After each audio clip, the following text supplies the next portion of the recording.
안녕하세요. 나는 곧 중학생이 되는 딸을 두고 있는 40대 워킹맘입니다.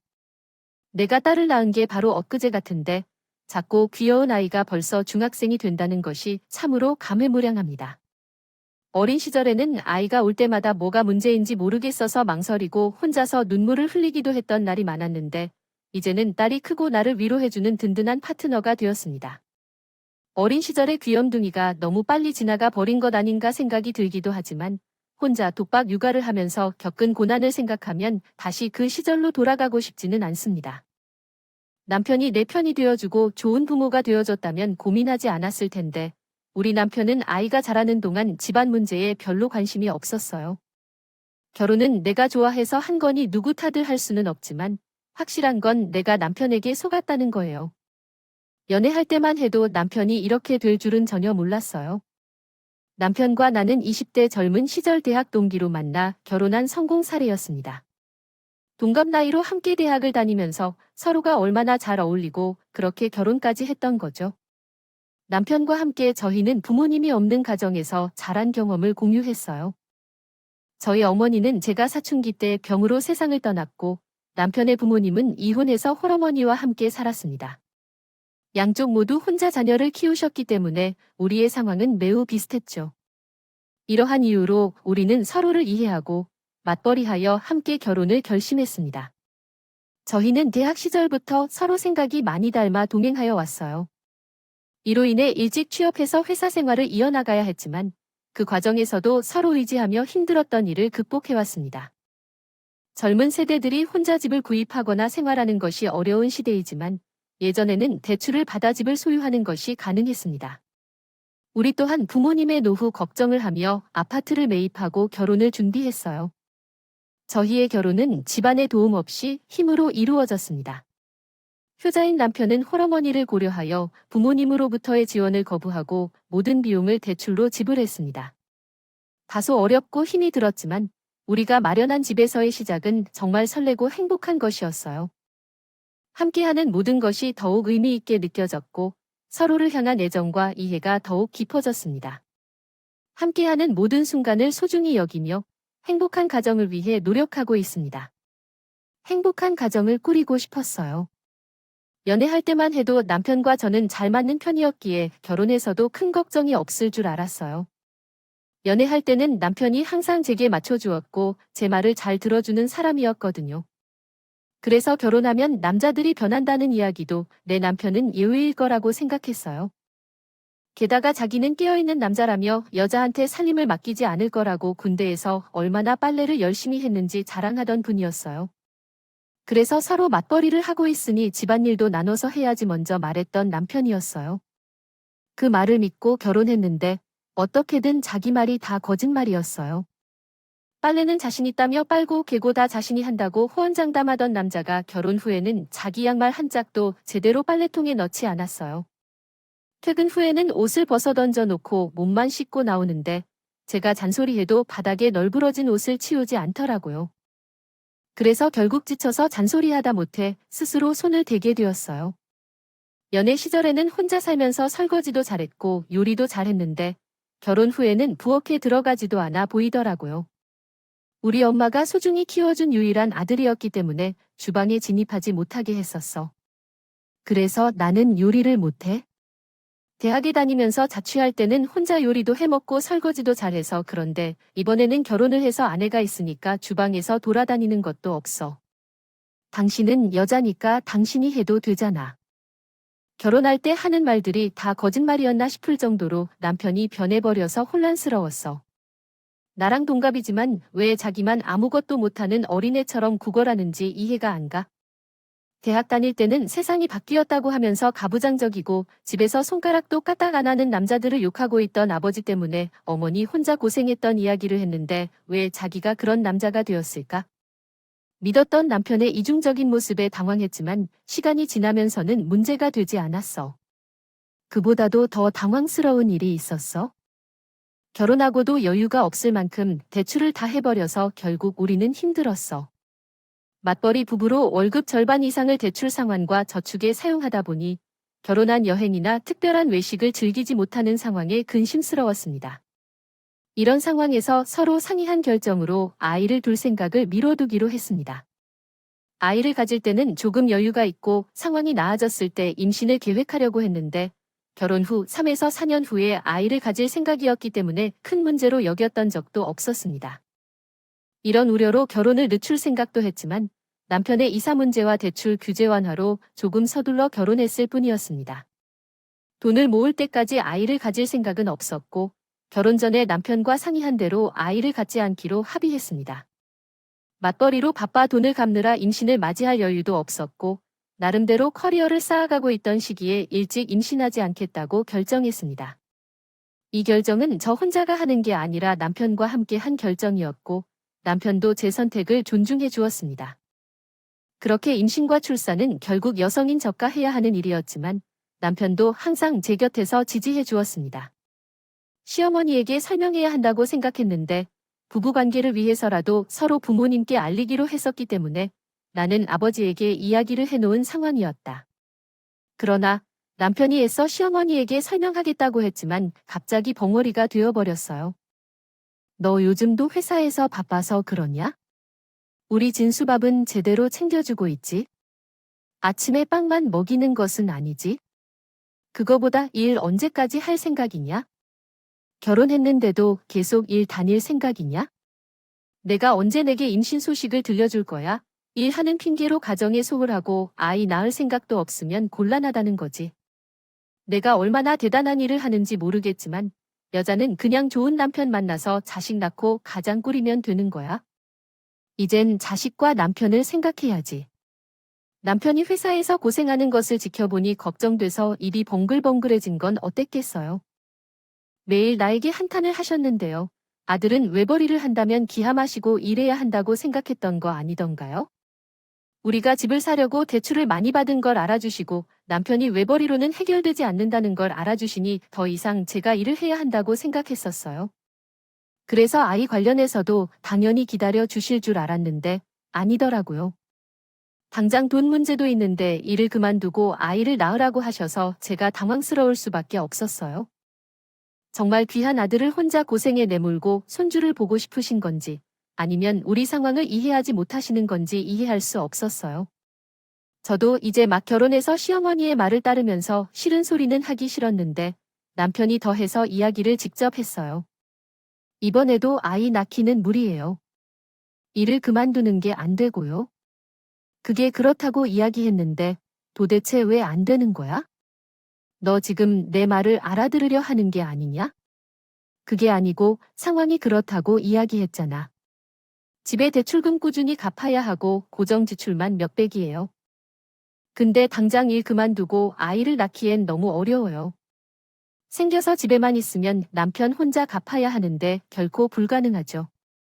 빚만 쌓여서 살 수도 없고 매일의 생활비도 필요하죠. 더구나 아이를 키우려면 돈이 필요한데 지금은 조금도 여유가 없는 상황에서 어떻게 아이를 낳을 수 있을까요? 예전에는 여유가 있어서 아이를 낳곤 했던 거야. 자식이랑 그냥 키우다 보면 어떻게든 다 잘 풀리는 거고요. 출산도 다 때가 있는데 그때를 놓치고 어떡하겠다고 하겠어요. 대출을 받아 천천히 갚는 거나 상황을 조금씩 고쳐가는 거 아닙니까? 너희들은 너무 소비적이고 생각이 짧아서 어떻게 해야 할지 몰라. 그래서 어떠하겠냐. 어쨌든 나는 노부부 되어 손녀를 볼 생각이 없으니 더 늦기 전에 고민 좀 해봐. 그러나 결국 시어머니의 권유에도 불구하고 저는 유용한 발언을 받아들일 수 없었습니다.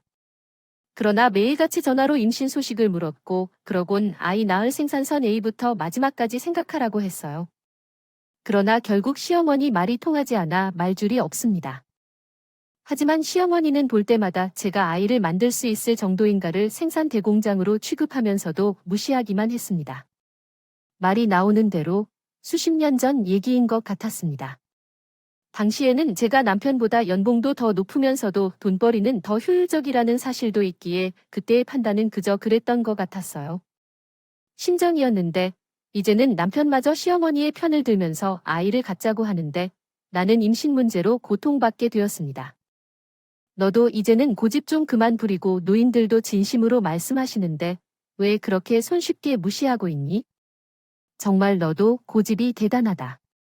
너무 그러지 말고 우리 그냥 일찍 아이를 낳자. 사실 뭐 2에서 3년 기다리나 1에서 2년 일찍 낳나 크게 차이가 나겠어?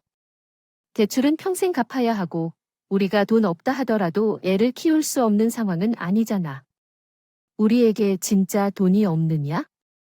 집이 있고 먹고 살 수 있으면 그만이잖아. 너는 한 명의 아이를 키우는데 모든 것을 다 주고 싶어서 욕심이 많아서 그런지 몰라. 그런데 아이는 원래 알아서 잘 키울 수 있는 법이니까? 그럼 내가 더 나았나? 왜 다들 나만 그렇게 말하고 나 계산에 없어? 내 삶이 없고 커리어 없고 일할 때 임신에 육아휴직을 쓰는 게 뭐가 쉬운 일로 생각한 거야? 내가 나을 수 없잖아. 그래도 조금만 기다려 줄 수 없어? 왜 다들 그 일을 이용해서 나를 못 잡아먹어서 안달이야? 내가 결혼 전에 나의 의견에 따라 했던 것들을 다 약속했는데 지금 그런 식으로 변신하면 안 돼. 내가 나을 수 없어. 그럼 너의 맘도 이해해줘. 그럼 나를 놔줘. 내게 맡기기로 했지 않니? 내가 모두 해결할 테니 아이만 가져오자. 임신 문제로 인해 우리가 계획했던 것들이 모두 어려워져서 남편은 더 이상 할 수 없다고 생각한 것 같았어요. 하지만 어느 순간 나만 아이를 데리고 가면 스스로 키우겠다고 말했어요. 처음에는 말도 안 된다고 생각해서 무시했지만 남편이 일을 끝까지 맡겨줄 정도로 진지하게 말할 때 나도 조금씩 흔들리기 시작했어요. 사실 남편을 믿는 것보다는 그 상황에 지쳐 있었던 것 같아요. 아이는 언젠가는 자라야 하고 지금처럼 남편이 살림에 손도 대지 않는 상황에서 아이를 낳고 혼자 돌봐야 한다면 힘들 것 같았어요. 그렇다면 낳기 전에 약속을 해놓는 게 더 좋지 않을까 생각했거든요. 당신 정말로 약속할 수 있어? 아이를 내게 맡기면 당신이 다 챙기고 돌볼 거라고. 그게 정말이야? 그렇다면 왜 남편의 말을 믿을 수 없는 건지? 결혼 전에는 모든 것을 다 해준다고 말했던 사람이 자기 양말조차 제대로 두지 못하는데 2번 속을 것 같아.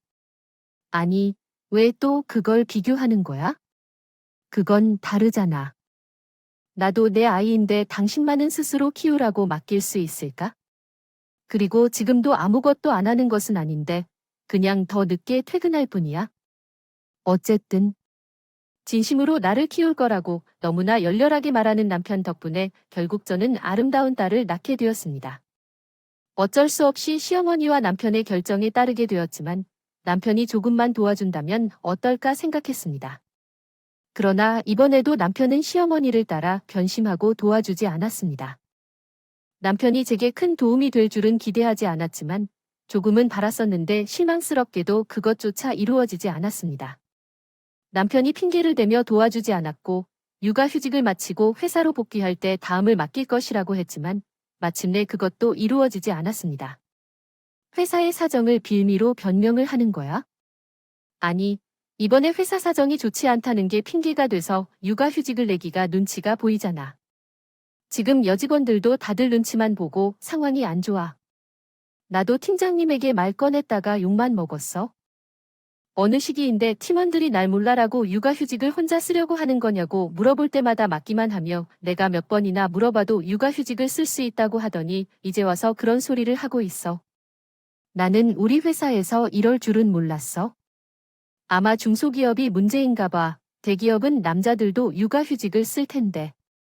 그때는 회사 사정이 그런 식이라 생각해서 제대로 준비를 못했던 남편에게 화가 났고 구닥다리 같은 회사에 화가 났던 거야. 이제 생각해보면 남편의 말이 거짓말이었겠다 싶어. 애초에 육아휴직을 쓰겠다고 얘기를 했나? 왜 그때는 몰랐는지 바보 같고 순진했어. 연애할 때의 남편의 모습만 기억하고 남편의 말만 믿고 있었어. 어쩔 수 없이 남편의 육아휴직을 포기하고 나 혼자 아등바등 고민할 수밖에 없었어. 한 살배기 딸을 어린이집에 맡기고 싶지 않았지만 결국 그랬어. 가슴이 찢기는 느낌이었어. 저도 남편처럼 회사에서 눈치를 봐야 하는 입장이라서 휴가도 많이 쓸 수 없었고 결국 아이를 다른 사람에게 맡겨야 했습니다.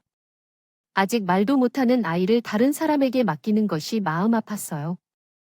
그래서 상황이 나아지면 더 낫겠다고 했던 것인데 나중에 보니 이런 사다리를 오르는 내가 안타까웠어요. 하지만 이미 상황이 벌어져 버렸고 지금서야 남편에게 책임을 물어봐도 소용없었습니다. 결국 마음 아팠던 것, 고생은 모두 제가 했고 남편과 시어머니를 위한 좋은 일만 해준 셈이 되었죠. 남편은 아이를 돌본 적이 없는 사람이었는데 항상 회사 일로 바쁘다는 핑계로 여겨졌어요. 저는 야근하거나 회식이 있어도 남편이 한 번도 내 상황을 이해해주지 않았어요. 때때로 급한 일이 생겨서 일찍 퇴근하여 아이를 돌봐달라고 부탁하고 이야기해도 남편은 냉담하게 대응했어요. 제 사정을 배려해주지 않은 것입니다. 때때로는 애를 맡기러 가지 못해서 꼭 당신이 알아서 해줘야 해요. 당신이 바쁘니까 내가 모두 해야 하는 태도를 보여준 것이었죠. 같은 아이를 키우며 그런 부탁을 하는 자신도 웃긴 것입니다. 저 역시 쓸데없이 게을러 했던 남편에게 아이를 맡기고 싶지 않았어요. 하지만 살다 보면 어쩔 수 없는 사정이 생기고 부부 사이에서는 서로 도와가며 살아야 하는 게 당연한데 남편은 항상 아이 문제를 제 책임으로 생각하며 저에게만 희생을 강요했어요.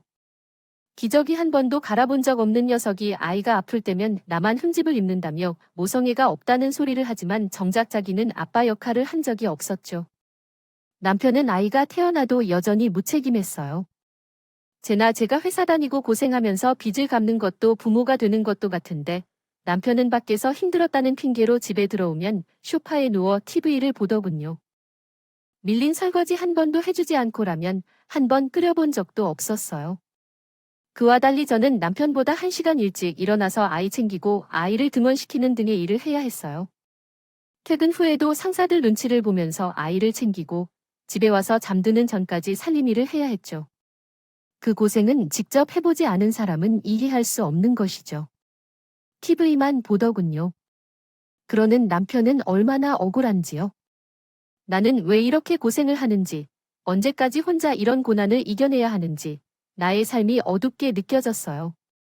하지만 이런 상황에서도 딸을 낳은 선택을 후회하지는 않았어요. 남편과 결혼했던 이유를 매일 후회하고 자책했지만 아이를 낳은 일에는 후회가 없었어요. 오히려 제 욕심으로 아이를 포기했다면 행복 없는 삶을 살았을 것 같아서요. 이제는 아이가 없는 삶이 끔찍하게 느껴졌어요. 아이도 제 마음을 이해해주는데 아빠는 거의 없는 존재였어요. 아이를 어릴 적부터 안아본 적도 없는 남편이었기에 아이는 아빠만 보면 울고 자지러졌어요. 부녀 사이는 멀어지기만 했고 남편 역할이 뭔지 생각해봤어요. 부부인데도 같이 살아도 의미가 없어지며 서로 사이의 친밀감도 사라졌어요. 이혼을 고민하기도 했지만 결심하기에는 어려웠어요. 온전히 혼자 남겨진 아빠가 된 이유 때문에요. 아이에게는 항상 미안한 마음이 들었지만 아직 어린 아이에게 아빠를 빼앗을 수는 없다고 생각했습니다. 사회적으로 부모의 역할이 중요하다고 생각하여 어린 아이를 위해 남편을 두는 것이 좋을 것이라고 판단했습니다. 그래서 나 또한 남편에게 기대도 실망도 없이 아이를 위해 결혼 생활을 유지하기로 결정했습니다. 나중에는 황혼 이혼을 하더라도 아이가 자라 결혼할 때까지 견딜 생각으로요. 그러나 남편은 여전히 자기 마음대로였습니다. 돈을 혼자 벌어온다고 생각하거나 내 업무를 무시하면서 회사에만 전념했죠. 누가 회사에서 놀고 있는지 아니면 남편의 직원이 자기뿐인지 그렇게 보면 남편은 회사 일을 혼자서 다 하는 것 같이 바쁘게 지냈습니다. 가족보다 회사가 더 중요한 사람이었죠. 가족 기념일을 생각해내지도 못하면서 회사 기념일은 절대로 까먹지 않았습니다. 연차가 쌓일수록 남편의 행동은 더욱 나빠졌습니다. 매일 야근하고 회식에 나가고 집에 늦게 들어오는 습관이 없었다면 이제는 사내 정치에 뛰어들어야 한다며 매 주말에도 상사들의 업무에 휘말리며 뛰어다니며 회사 사람들과 친목을 다지고 있었습니다. 다지느라 저도 모르게 얼굴 보지 않는 거였어요. 결국 얼굴 맞대봐야 하는데 받는 돈도 적고 집에 와도 손도 못 한다는 게 더 어려운 일이었죠. 그래도 집에 안 들어오는 게 더 편할지도 몰랐지만 아이가 아빠를 찾을 때면 마음이 아팠어요. 다른 집의 아이들은 부모님과 함께 여행하고 노는데 우리 아이만 혼자 집에 있어야 해서 속이 상했습니다. 심신이 아파서 혼자라도 아이와 놀이동산에 가봤지만 아이도 아빠 없이 다니는 다른 아이들을 보며 부러워하더라고요. 엄마, 나도 아빠랑 놀러 가고 싶어. 나도 여행 가고 싶어. 아이가 그렇게 말할 때 너무 마음이 아팠어요. 아이는 왜 우리만 둘이만 있어야 하는지 이해하지 못할 테니까요. 남편에게 애 생각 좀 하라며 타일도 보고 화를 낸 적도 있었지만 남편은 이해하지 못하고 계속해서 화만 냈어요. 잔소리 그만해. 남들처럼 생각해라는 대답만 돌아오니까 점점 더 어려웠습니다. 아이는 왜 우리만 둘이만 있어야 하는지 이해하지 못할 텐데 그렇게 우리의 결혼이 잘못됐는지 모르겠어요. 아이는 부모님과 함께 여행 가고 노는데 우리 아이는 왜 혼자 있어야 하는 걸까 생각하게 되더라고요. 마음이 아픈 일이었죠. 사랑스런 아기와 놀고 싶지만 그러려면 돈이 필요해요. 나 혼자 일하면서 집에서 뒹굴거릴까요? 그런데 돈을 누가 벌어줘야 할까요? 나만 일하고 있는데 왜 당신은 혼자만 일하는 척하죠? 나도 같이 일하고 싶어요. 나는 놀고 싶어요.